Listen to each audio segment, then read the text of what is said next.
Hi guys! So may nadiscover pala akong kakaibang merienda at i-share ko sa inyo ngayon. Dahil meron pa akong popcorn at konting lumpia wrapper, ay pagsasama ko ang mga ito. Ganito kasi yon. Wala kasi kaming mahanap na saging na saba na nagtitinda dito. Para sana sa turon.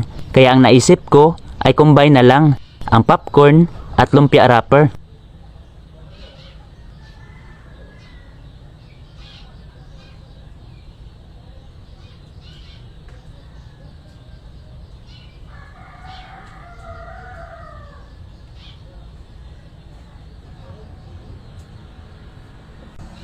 Ang ilalagay ko na flavor ng popcorn sa loob ay itong caramel popcorn. Tingnan nyo lang guys ang video ko sa paggawa nito. Naka-pinned post sa mga videos ko. Kapag naluto na ang caramel at combine nyo na ang popcorn, ay wag na ninyong ilagay pa ulit sa init. Dito na tayo sa pagbabalot. Maglagay ng sapat na daming caramel popcorn sa lumpia wrapper at sundin lang kung paano ko ito binalot. Tubig lang ang nagsilbi kong pandikit dito.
Narito na lahat ang mga nabalot ko.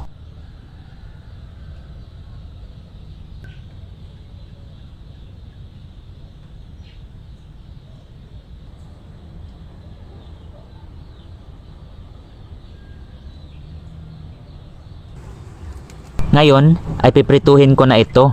Same lang din sa pagluluto ng turon. Yung iba, nilagyan ko sa ibabaw ng asukal at yung iba naman, plain lang.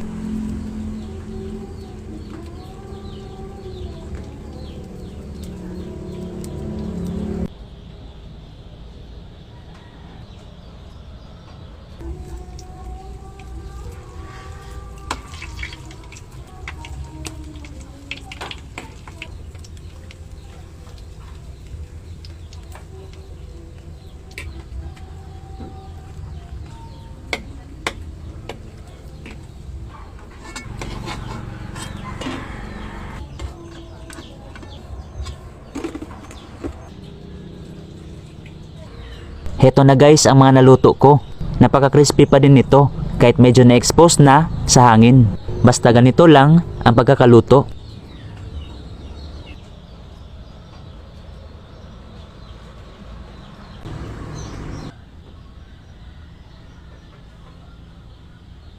So ito na ang loob niya guys.